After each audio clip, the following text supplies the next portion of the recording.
सोलापूर जिल्ह्यातील बार्शी शहरात अन्न व औषध प्रशासन आणि पोलिसांनी संयुक्त कारवाई करत तब्बल 27,87,902 रुपयांचा प्रतिबंधित गुटखा, पान मसाला आणि सुगंधित तंबाखूचा साठा जप्त केला। या कारवाईमुळे बार्शी शहरात एकच खळबळ उडाली आहे। बार्शी शहरातील बालाजी कॉलनी सोलापूर रोड परिसरात 16 मे रोजी सायंकाळी 5:45च्या सुमारास ही कारवाई करण्यात आली। बिलाल शब्बीर तांबोळी आणि सरफराज शरीफ तांबोळी यांच्या मालकीच्या गोदामावर छापा टाकण्यात आला।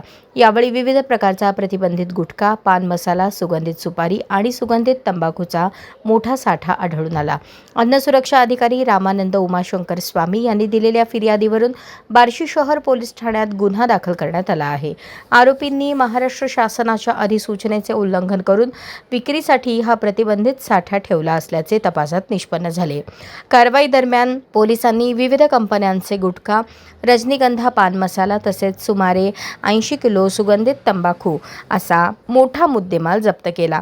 जप्त मालाची एकूण किंमत 27,87,902 रुपये इतकी असल्याची माहिती समोर आली आहे। या प्रकरणी भारतीय न्याय संहिता तसेच अन्न सुरक्षा आणि मानके अधिनियम 2006 अंतर्गत विविध कलमान्वये गुन्हा दाखल करण्यात आला असून पुढील तपास बार्शी शहर पोलीस करत आहेत।